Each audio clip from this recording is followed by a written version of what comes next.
We'll start now. Om Sahana Vavatu Sahanau Bhunaktu Sahaviryam Karavavahai Tejasvinavadhitamastu Ma Vidvishavahai. Om Shanti Shanti Shanti.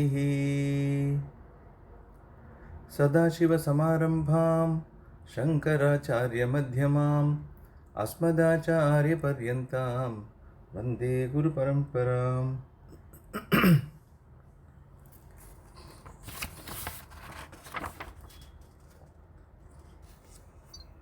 So, Bhaskar, before we conclude, Yes. from my, we have to. So, this is. I believe this is a long journey. It is. Will not happen. One author of Vivekachudhamani, it will not happen. So now, are you to start? Yes. At the end of it, I was about to say. So what we will do is as you rightly said, though we have gone through the concepts, until Aikya, which is basically the culminating point. That is what is the objective. Since it is of the nature of vichara, it certainly needs time until it occurs to the mind very clearly that what is mithya and what is satya. It's very important. In fact, what is mithya is to be understood by mind. What is satya cannot be grasped by mind in any case because mind is smaller. It's a subset. So, satya in any case is well established. If the wrong notion is removed, right idea is already available. So, but for the wrong notion to be exactly identified as guided by Shastra and also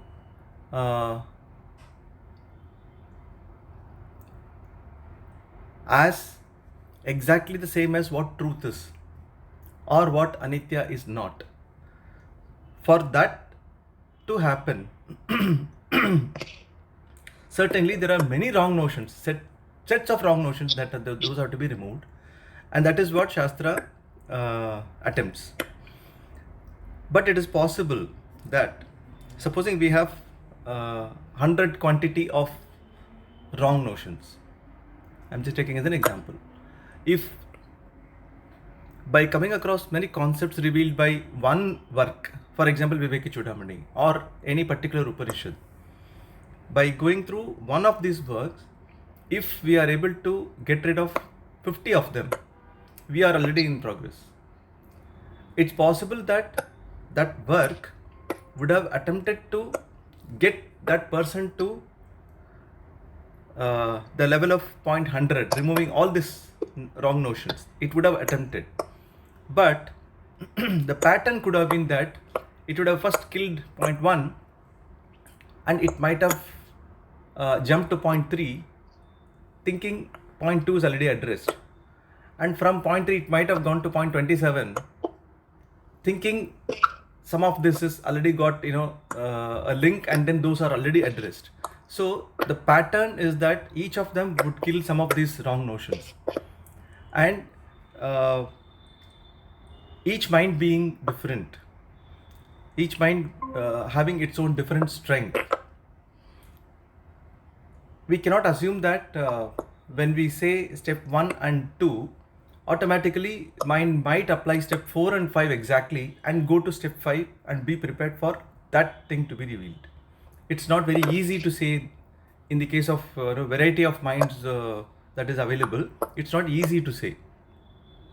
So, though Shastra and all this work given by Acharyas, they attempt to address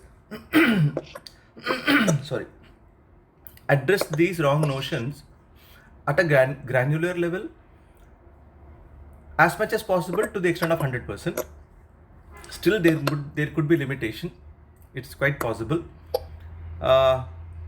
because each mind is different, and the sets of wrong notions that have been accumulated in so many births are so many that it might be difficult also because of those accumulated notions, wrong notions.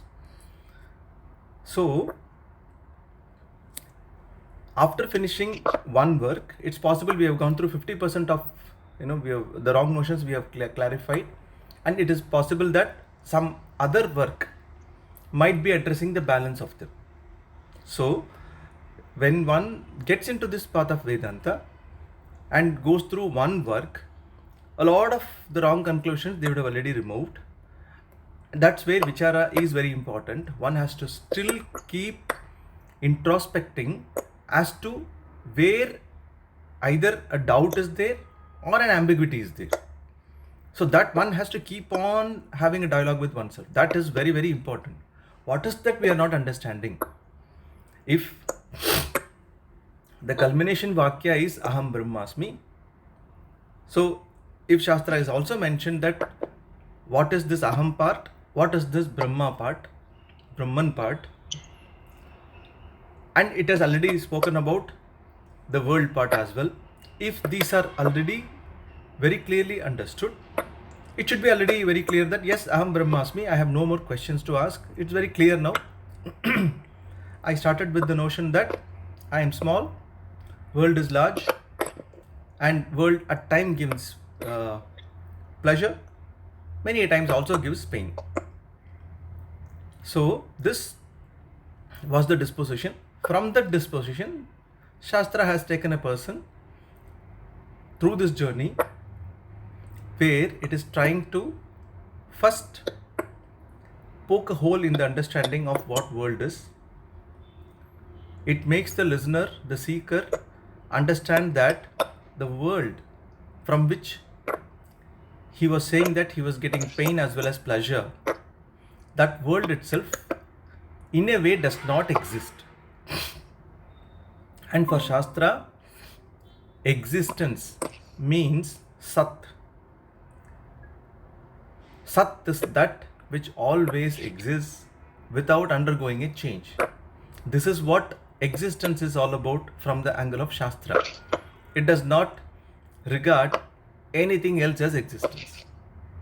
If sun is there, yes, it has life. If earth is there, yes, it has life. If any star is there, it has life. Any galaxy, it has life. Because something has come about, as they have come about, they are already going out as well while they are sustaining. So all these, whatever is happening, it is only mind that is fixing something has come, something is existing, something is going. It's all mind's way of understanding these things. And as from a Shastra's perspective, anything that is subject to time and space, they do not exist because they exist in time. One who is surviving all these changes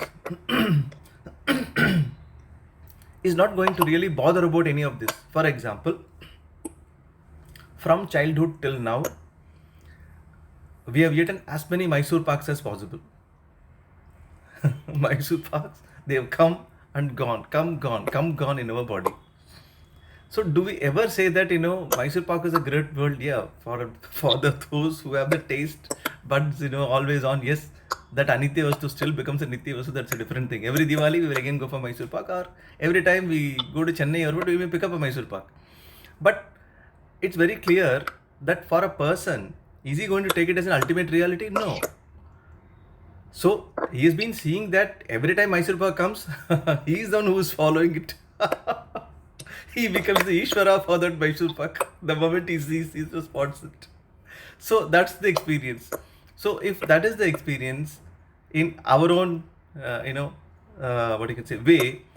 with this limited body, mind, sense complex, you can understand where Shastra will come from. Shastra eats all these galaxy-sized Mysore Pak. It doesn't eat actually. It only digests the fact that things keep coming and going because it is beyond time. something which is beyond time and space is in a better position to tell us firsthand what is truth, what is ultimate existence. So this is what is happening. So Shastra is telling us that this world, anything outside of your body, as of now, understand that these things keep changing and they keep moving. That's the reason they appear also. And if they don't move, they don't exist also in any case. The electron has to keep on moving all the time, Vichara. It cannot have any rest actually. So all these things, what you say, something which is at rest, they are already of uniform motion. And something which is moving, it keeps moving at a particular speed, it can change. At the same time, it has particular energy, which can be higher, lower, it keeps changing. So the entire concept, what we see outside is more a concept. Whatever we see outside, it's saying it's a concept. Things are just keeping on coming and going. And things that come and go, they do not have any substance. Forget them first. That's where I think the example, the idea of matter and antimatter, which science itself is saying, and energy, as I said, and opposite energy. If you just package all this world into these, automatically they collide, come together, resolve. So once they have resolved, anything outside of this body ideally is not there, assuming our body is still continuing. Ideally, if you ask me, when matter and antimatter come together, energy and opposite energy come together, our body is also ideally gone in that. Our prana, everything is also gone in that. But for the sake of brevity, or for the sake of the seeker surviving mentally, let us keep this seeker away from this pralaya. So in that pralaya, once you see that everything is gone, but mentally also think that your body and mind also should be a part of the period. It's all a part of periodic table only, no? Just put them into oxygen, hydrogen. So all this, you can see the periodic table, that's what your body is actually. So then the seeker still is there. The one who thought that he is in this body, he is stuck within this small size. That person has to be still addressed. So that's where you go a little subtler and say these are all the koshas, where you confuse yourself to be either a doer or an enjoyer. You are neither a doer nor an enjoyer. Because doing and enjoying is with respect to this body only. With the vehicle of this body only, we do everything else. So that's where the relationship comes. So if you are saying with respect to the vehicle, if you don't have any vehicle, then where is that owner of the vehicle? The wrong owner of the vehicle, in fact, you can say. So there is no relationship there actually. So once the entire world is given up in the understanding of those pralaya, the seeker is alone, and there Shastra comes and helps him, saying that okay, now that world idea is given up as mithya, understand yourself to be that pratyagatma. You are that Atma, none of these gross things or even the subtle things or the causal things. You are that Atma. And what is the nature of Atma? Which is beyond all these things, which is Vishala, which is Akhanda, which cannot be limited by anything other than itself. There is nothing other than itself. So this is how it was defined. So it says that seeker, please give away this idea of world, because they keep changing and they neutralize. And in that understanding, everything that is gross and subtle energy is also gone. The pure seeker is remaining. That pure seeker is Atma, which is already unlimited, which is infinite already. That's where, since mind is kind of still there, no? Luckily in Pralaya, we have not changed straight away that mind is also not gone. Mind is also gone, so that next class, next page itself we can't read. Luckily, Atma Vidya and self-realization is of that nature that one person, when he understands, he survives from this body mind, in the sense of, in the same way of body mind and complex, so that he can also teach and guide others. Otherwise, if Aikya happens and you become like that Kapoor, you just Karpura. So because Kapoor cannot be seen as a surname, so that Karpura, so you just become extinct in thin air. Then you can't even, you won't find also teachers actually. That is not possible. So luckily Aikya is of the nature of cognitive way, wherein all these product of wrong things, ignorance. They still exist, they continue to exist the way because they belong to a particular world, though it is subject to its own time and space, but they belong to whatever world it is. But cognitively, we are given the ability to understand that these things do not exist. See, one example you see is um in simulation. So when we say that certain things follow a particular rule, after a certain iteration, it becomes this. So one way is that you keep on doing the experiment until the time you really see it. The other way is to just give this program to a computer. It will simulate for a million years what will happen and then give the answer. Job done. So same thing. Cognitively, when you remove the world, job is already done. And the other method of experimenting, we are already doing. Millions of birth, we are already doing. So Vedanta kind of speeds up this simulation. And since it is of the nature of knowledge, it is able to do that. Had it been physical, we better undergo, supposing 1,000 births were supposed to be taken, you have to take 1,000 births. If at all Aikya has to happen, only after 1,000 births, it will happen only after that. Luckily, it is not the case. A person can, if he is hell-bent on moksha, and he also by chance comes across Shastra, he has every chance to speed up this process and use this simulative method, that is what is Vichara, and get that benefit. So you avoid so many births to really come to that conclusion. For example, this is always said actually, one can learn from one's own mistakes or one's own experiments, or one has the choice to learn from others' experiments. So this is where I think what parents say makes relevance. So parents have already tried certain methods, and that's how they are able to say that don't do this because you'll get stuck here, don't do this. That's where the instruction comes, and it is never accepted if you ask me. So Shraddha is the least in terms of what we listen from parents most of the times. We want to understand most of it by our own experience. So first-hand experience definitely teaches a person much more. But if a person is matured enough, he will also learn from others' mistakes and experiences. So using Shastra is that only. There is a neutral person who has survived time, and there is this knowledge which has survived time. We have a choice to use this, speed up this simulation, come to that right point, what definitely seems to be very useful. That's where that Shraddha is all about, Mumukshutvam is all about. So it's very easy, and it's smartness actually to use this springboard, if you ask me. The other way is, okay, we can have our own dose of tamas and rajas and less of sattva, and leave the ball, let the ball rolling, and settle down when it settles.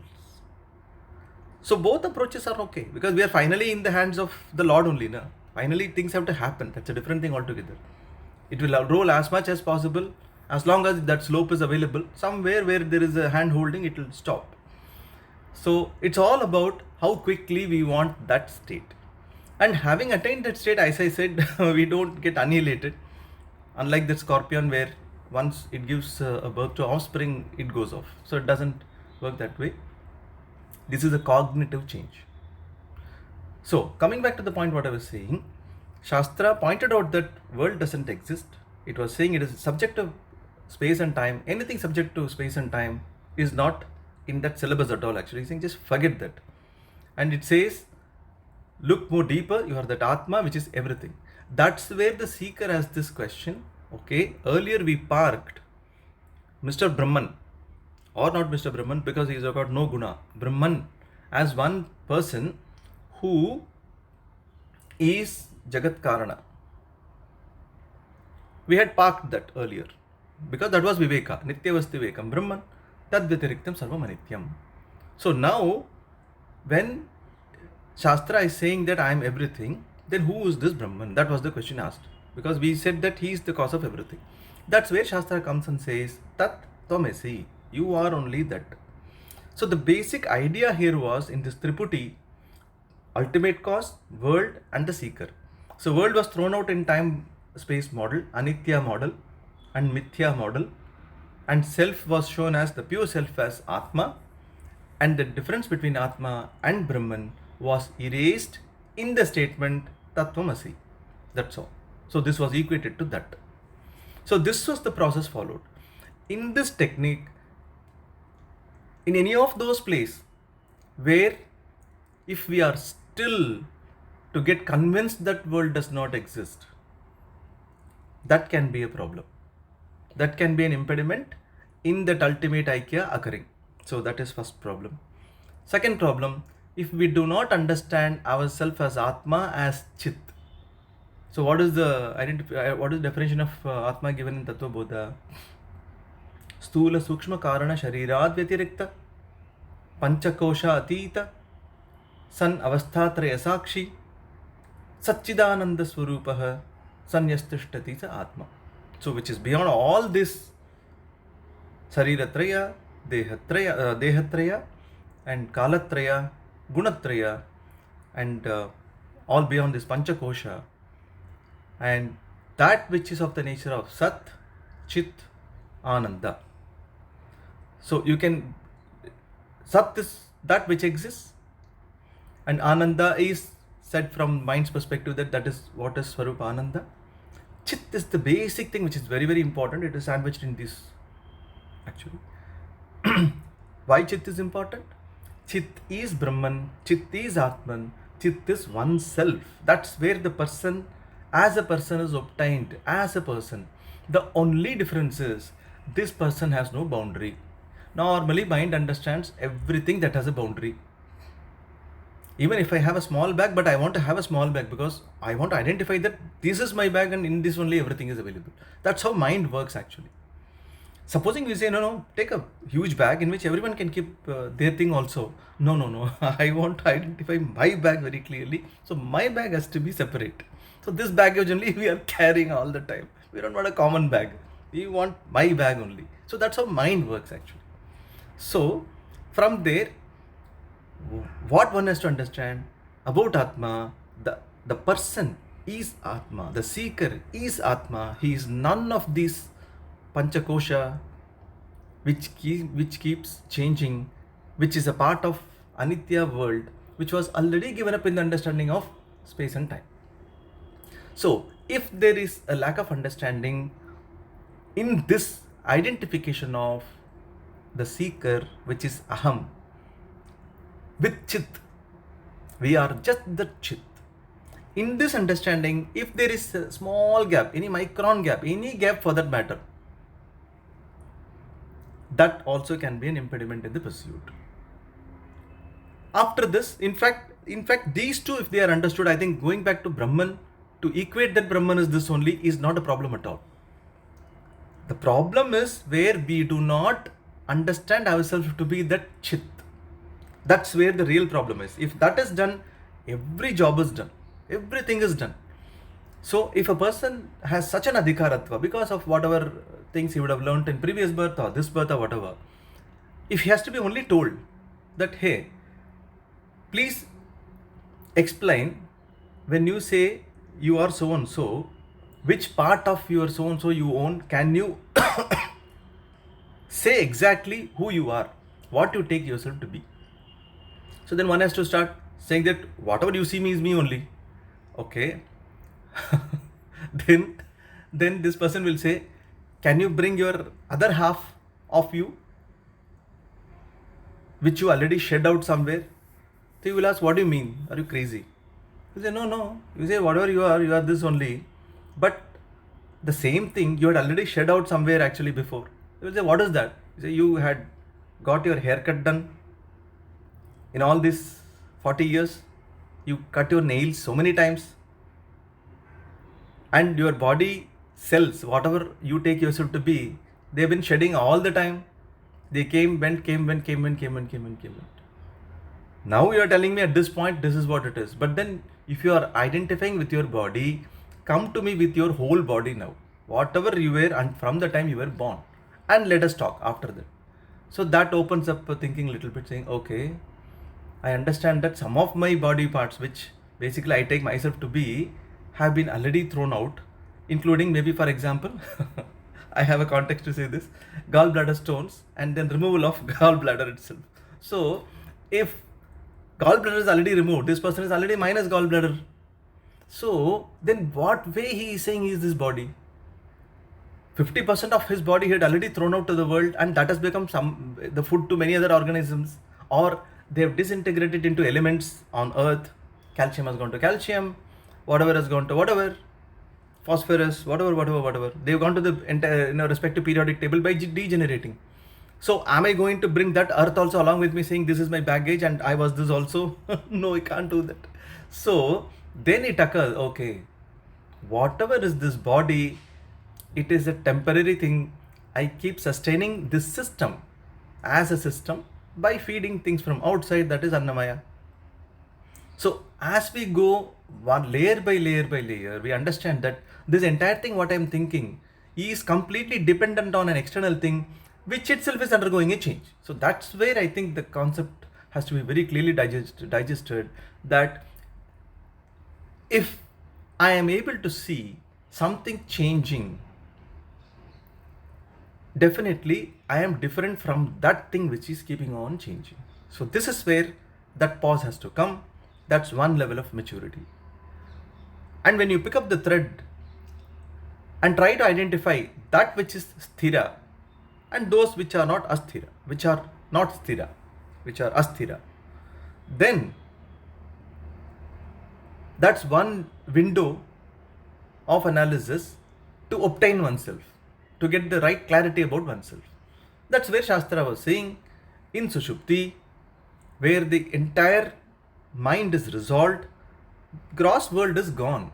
So pick up a clue from there. If you do not have an attachment or an active mind, world itself is gone. That is the status of world. So if that is the status of world, if world can be subsumed in a particular time, you can imagine then what is the kind of effect of world actually.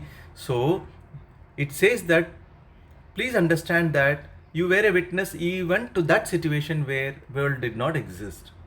So you are a person, you are that person who can witness a world come, world resolve.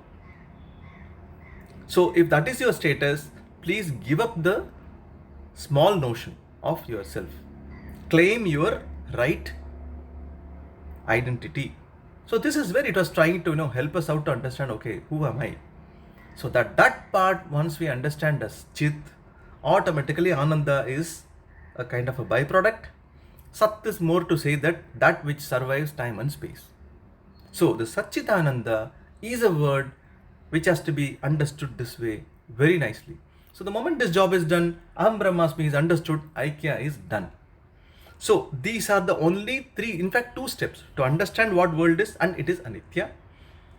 And in that Anitya, all this body is what I take myself to be is also gone, ideally in that Anityatva itself, leaving me alone as a pure inquirer, not necessarily with the mind. Of course, normally inquiry means with the mind only. All this what is being taught us to mind, that mind is mithya. In that laya, mind also gives up itself in that laya, saying, oh, I am actually a product and I have to go and resolve.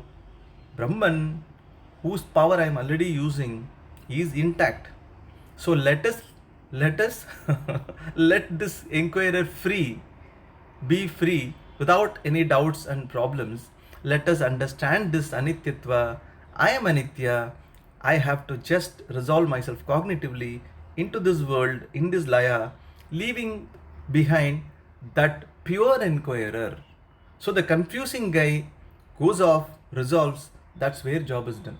If when the confusing guy is resolved, or the confused guy is resolved, the original seeker who was already free is free even now.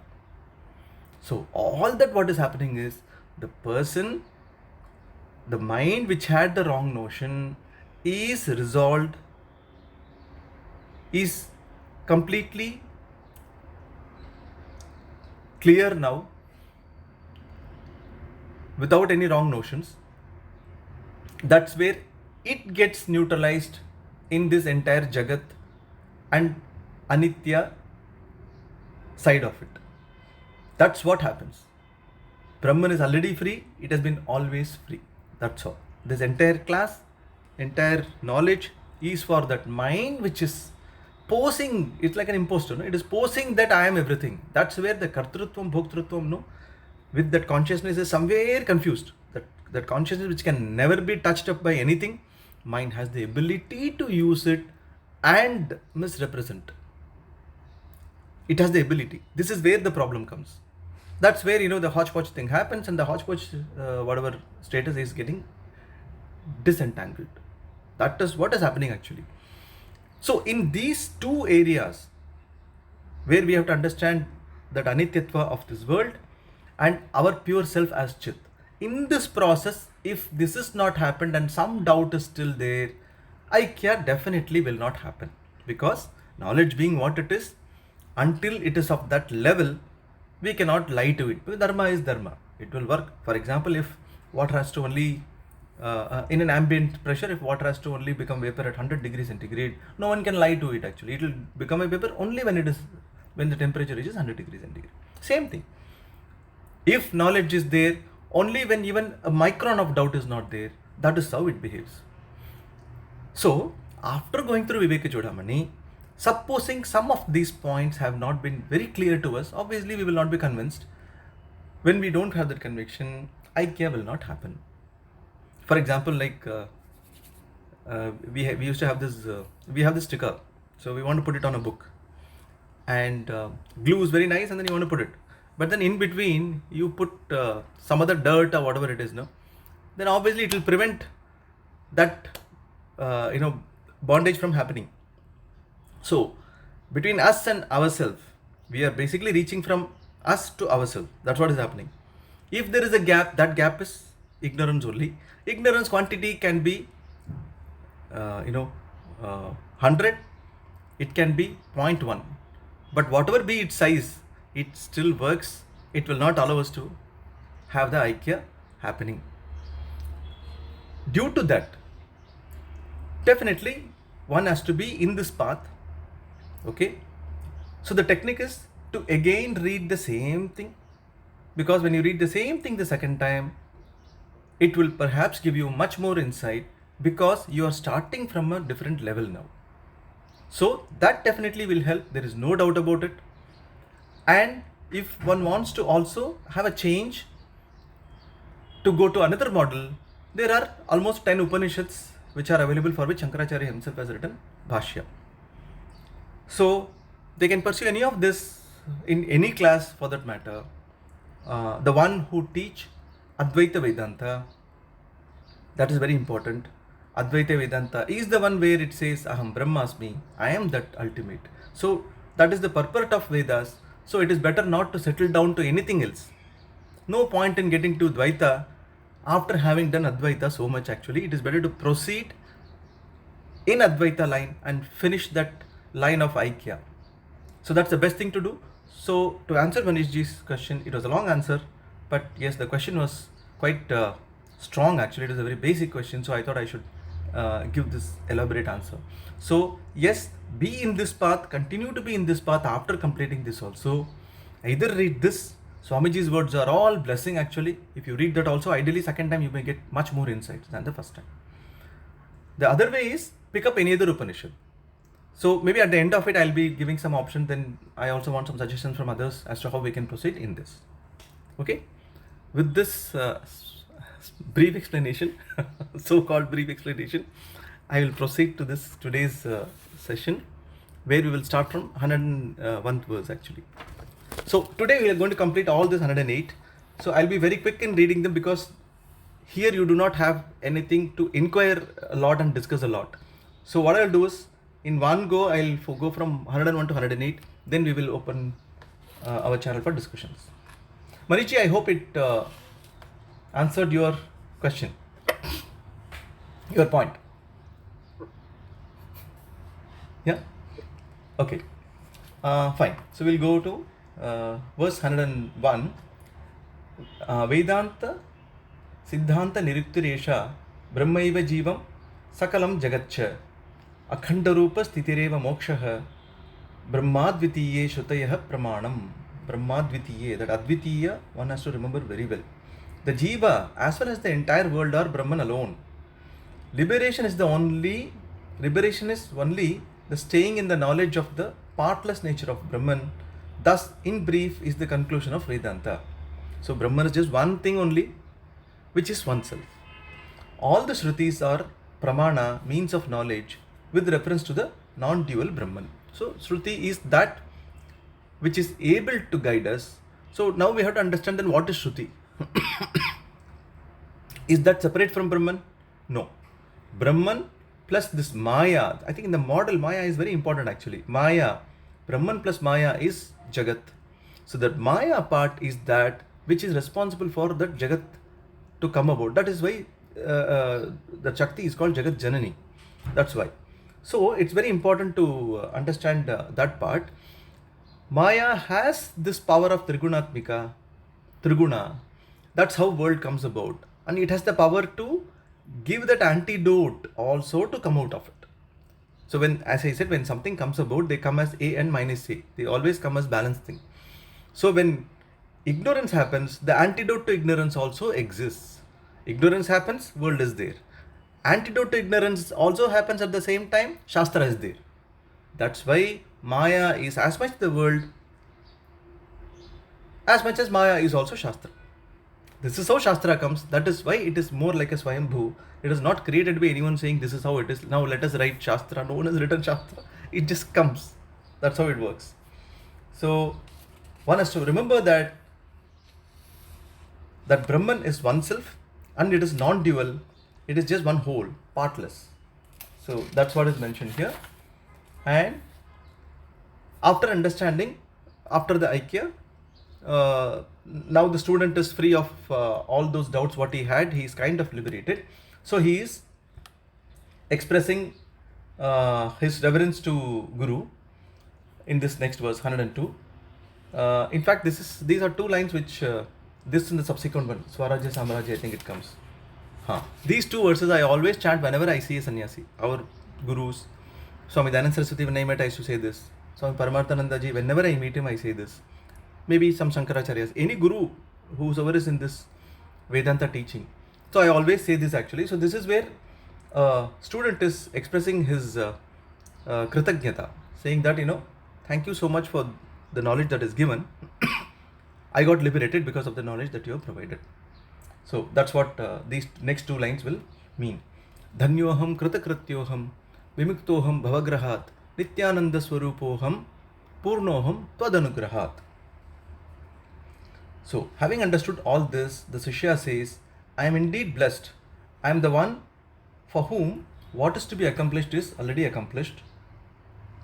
Kritya, kritakrityoham. Kritya means that which is to be accomplished. He is dhanya, blessed, who has got all the punya without asking. Further he says, bhavagrahat muktoham. Now I am released from the jaws of the shark in the form of samsara. So basically, the samsara, the problem what we had from samsara is already gone because we understood that samsara itself is not there. So in one of the lines, the last line, we understood that, by understanding the self only, we get this knowledge, and from that only the entire problem of samsara can be removed. Tenaiva samsara samula nashaha. It was there in one of the verses. So that is accomplished now. So that's what is here. So basically saying, due to your grace, I am blessed. I am the one who has accomplished all that is to be accomplished. I am released from the hold of samsara. I am of the nature of ananda, free from lack, and always there. I am the whole. So that was the understanding. He says, thank you so much for that. And Swarajya Samrajya Vibhuti Resha Bhavat Kripa Sri Mahita Prasadat Praptamaya He Gurave Mahatmane Namo Namostestu Punarnamostu. He's saying this glory of being the emperor of my own kingdom. Basically, there is no kingdom, but it is a form of expression because there is only king, there is no kingdom. Apart from him, there is nothing else. Then why do we call him king? from the relative understanding of mind. Because Shastra is addressing mind, not the real person. The real person is the one who has produced Shastra. So why does he need to be taught? He need not be taught. The one who is confused has to be taught. The confused one is mind actually. That's why mind has to be told kingdom, all these things. Otherwise, there is no kingdom. So if there is no kingdom, then who's the king? So there is no king, there is no kingdom. You are just that one thing, Advitiya. So it is everything. Since there is only one thing, you can say he is the kingdom, he is the king, he is the Raja, he is the Praja, everything. This glory of being the emperor of my own kingdom is gained due to your grace and the grace of Ishvara. Salutation to the Guru Mahatma, who is as great as Brahman. May my salutation be unto you. May my salutation be again unto you. Punarnamostu. That's what he says from his sense of Kritanyata. And then we have verse 104. Yes, it's a dialogue, that's the reason it's presented completely. So after the student has expressed his Kritanyata, Guru says, Swameva sarvatah pashyanyamanaha swam advayam swanandam anubunjanaha kalam naya mahamate. O great one, spend your time seeing the Atma in all situations everywhere, recognizing yourself as the non-dual Atma and enjoying the Ananda of yourself. So that's going to be natural. Guru is just pointing it out, that's all. As to what's going to be the status of student later as well. So, iti shrutva gurur vakyam prashrayena kritanitihi satena samanugyatah yayau nirmukta bandhanaha. Being permitted by the Guru, the disciple left after having listened to the words of the Guru and having offered salutations with reverence. Then 106 says, Gururevam Sadananda Sindhau Nirbagna Manasaha Pavayan Vasudham Sarvam Vichachara Nirantaram. Thus the Guru always moved out, sanctifying the entire earth with his mind, drowned in the ocean of Ananda of the Sadatma. So obviously, those sannyasis who are basically committed to this teaching, their only job is to teach and then again move out, and they will not stay in one place normally. So they keep helping people into this knowledge. That's it. Itya acharyasya shishyasya samvadena atma lakshanam nirupitam mumukshunam sukhabodhopapattaye. So in this model of conversation, knowledge is given to us by this Guru.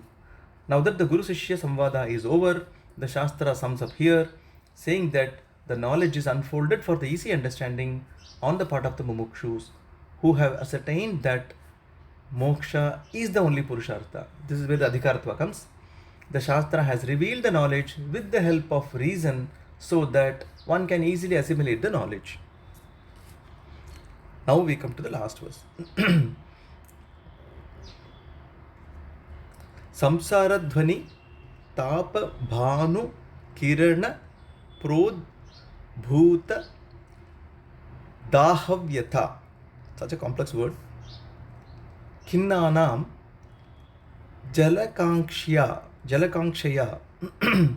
marubhuvi shrantya paribhramyatam atya asanna sudham ambudhim sukhakaram brahmadvayam darshayant yesha Shankara Bharati Vijayate Nirvana Sandhayini. To those who, owing to delusion, wander about in the sands of the desert with a desire for water and being afflicted by the burning pain arising from the rays of the scorching sun of Tapa in the path of samsara, these words of Shankara that give moksha triumph, showing the non-dual Brahman, the ocean of nectar which is very close and producing happiness. Om Shanti Shanti Shanti. So this is how this is logically completed, because it started as a dialogue between a Shishya and Guru. Shishya wanted something, that's where Guru explained, and he had some more questions, the 7 questions, and those 7 questions were answered. After those 7 questions were answered, the Shishya was saying, now I see a void. If all these things are gone, I see only a void. So what is this now? So then he says, no, it's not void. The one who is saying there is a void is there. You are that Brahman actually. So he says very clearly, that is always there actually. So you understand that to be yourself, that Atma. So after that, so many things have passed with all those illustrations and examples. And finally says, fine, go and do whatever you want to do. It's your Swarajya now. So that's where, it ends like a Shubham. So the idea is that one has to cognitively understand what is world and what is the limited status of world from time and space perspective. So that is parked away from analysis, because in any case eventually it's going to go out. What is the point discussing about it? So coming back to oneself, what oneness, then that is understood. Understand Atma, understand yourself to be Atma, that shit. After that the job is done, everything else culminates into one thing. So that's where Brahma Advitiyam. Aham Brahmasmi, Brahma Advitiyam. So I am the only one which or who, whatever you want to call, exists. Apart from me, nothing else exists. This is what is Atma Vidya. Knowing oneself, you know entire thing what is happening. That's it.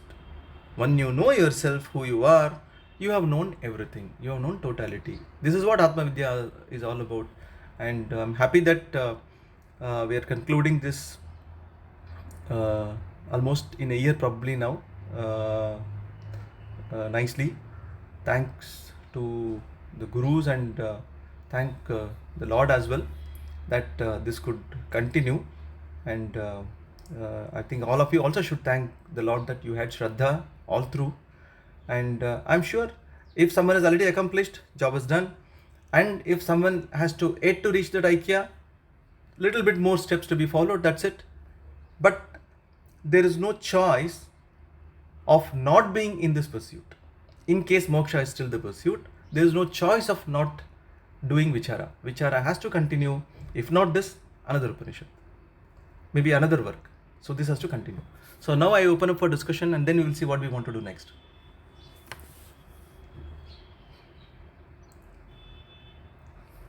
So first of all, it was a good journey, and I think Your voice is breaking, Manishji.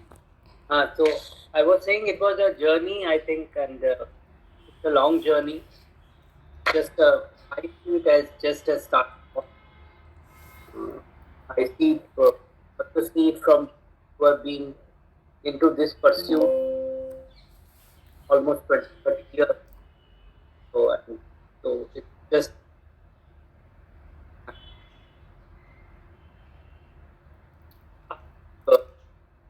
your voice is breaking. Maybe the mic is on the bottom. so So it I probably, will switch off the. that's fine. So what I was seeing in this shoot, I also try to do that, is that understand Vivekachudhamani from different perspectives. So I got other. It's still breaking, Manishji. The voice is coming distorted actually. Just a minute, I will switch over to this thing. Oh, sure, no problem.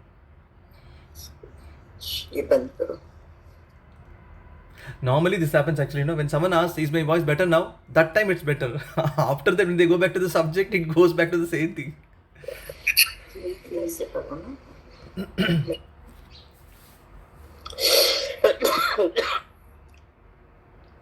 Now is it better? Yes. It is seamless.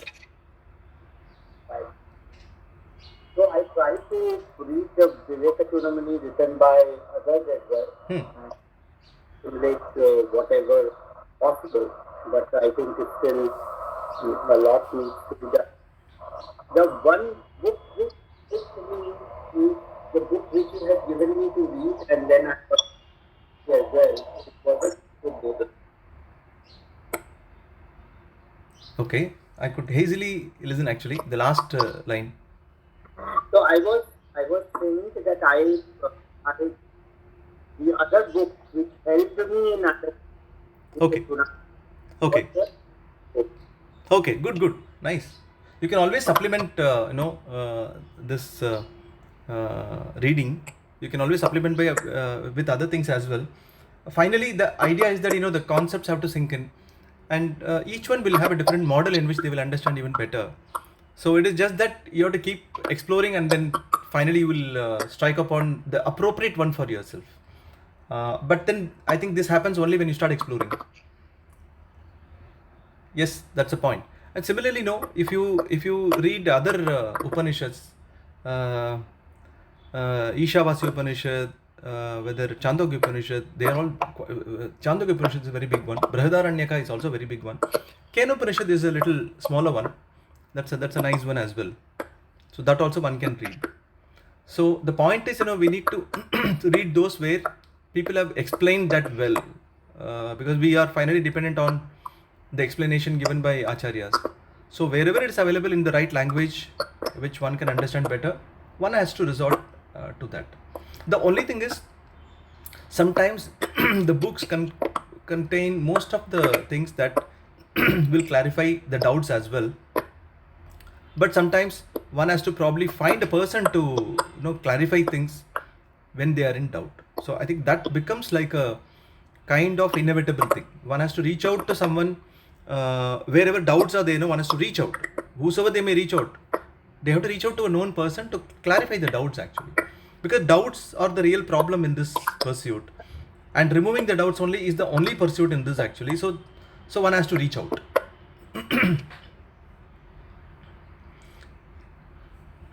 So for me, luckily, my father was, into this learning, and he was, I think, pursuing this for almost 20-25 years. So for me, it was easy that I could have access to him and ask the questions very quickly. I think I did ask. Of course, I used to ask Swami Paramarthananda whenever I used to meet him. But if you ask me, 99%, I think I had dialogues only with my father. He was the one who used to clarify my doubts. He was my guru, if you ask me. So that access was very easy for me actually. So good. So what I can do is, maybe you all can suggest what we need to do. One is Keno Upanishad is a very good thing. In fact, I by-hearted them as well. I like to by-heart that. So I did that. It's very uh, brief one. 12 minutes I think it takes maximum to chant it. It's a nice model as well, what is there. And Swamiji himself, Swami Dayananda Saraswati himself has given, he's published a book. Arsha Vidya has published a book with his explanations, classroom explanations. It's available there, just like Vivekachudhamani. So that also helps a lot. So one way is, if people want, maybe after a few weeks of break, if required, we can start that. Depending on what people want, I'm open to that. We can take up Kena Upanishad next, Yes. if that helps. Yeah, sure, Bhaskar sir. Definitely. I mean, like, thank you so much. It was, I mean, like, I remember this Bhajagovindam Satsangatve Nitsangatvam Nitsangatve Nirmohatvam Nirmohatve Nischalatatvam Nischalatatve Jeevan Mukti. So this is something like our association itself, no?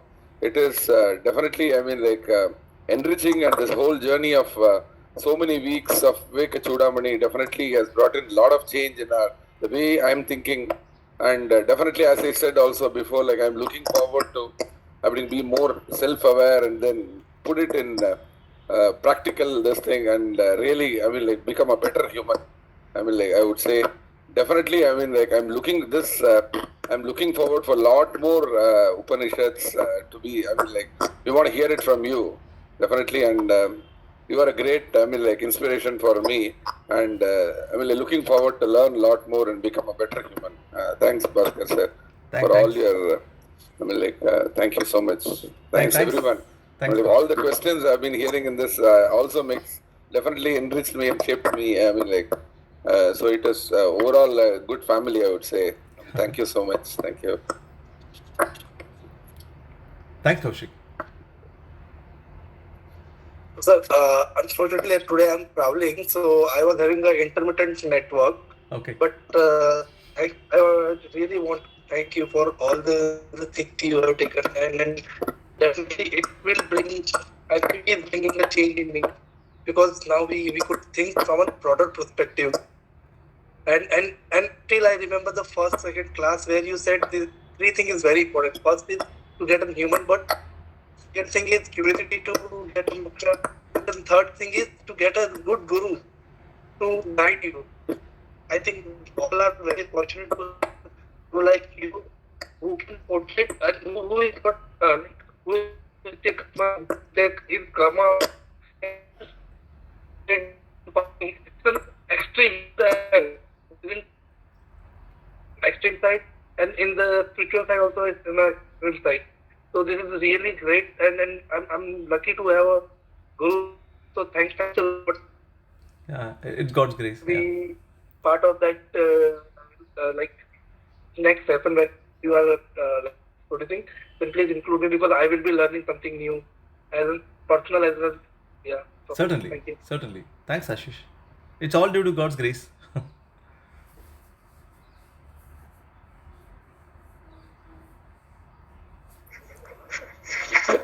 Hey, Bhaskar ji. Hari Om, Sonia. So, Bhaskar ji, will we be starting with Kenu Upanishad then? Yes, I'm open to it actually. We can definitely start with Kenu Upanishad. So we can decide which Sunday we want to start. From that Sunday, we can do that. Next Sunday. Next next Sunday is fine with everyone. I am fine actually. It puts you to that relax. You will go, okay, so now it is a ritual. So let Manish, your voice is cracking. So are you saying we need a week, 1 week's break? Something like that it was, but then we could not listen. I'm saying it is now a weekly ritual. Let it flow. Okay, fine. So then we will start with Kenu Upanishad in the next session itself. We can do that. Next Sunday itself we will start. So we need to buy that book also, Bhaskar ji? Yeah, that's a practical thing. So each of you should get a copy of that book. That will certainly help. For the initial ones, I can always send a picture, but you need to get a book. Actually, it will be very easy. It will be very good, effective. Right, Bhaskar ji. So Kenu Upanishad is also published by Arsha Vidya, and they do have this book in English, also in Hindi. So, sir, we would like to buy this book so that we have got this Vivekachudhamani, the same book, so that we can go free, like we move in the same flow. Yes, exactly. So from Arsha Vidya, I can do one thing. I'll take a picture of that and then put it in the group. People can, everyone can buy that book. That will be easy for us to be on the common platform to follow the verses. Superb. So we'll do Kenu Upanishad from next time. I also thank the Lord that we could really complete this in a nice way, and we should keep seeking God's grace all the time. It helps a lot. Okay, so 7:30 bang on time. We'll chant Purnamada. Om Purnamada Purnamidam Purnat Purnam Udachyate Purnasya Purnamadaya Purnamevavasishyate. Om Shanti Shanti Shanti. Hari Om all of you. Hari Om, Bhaskar sir. Hari Om, everyone. Hari Om, Bhaskar ji. Hari Om. Hari Om.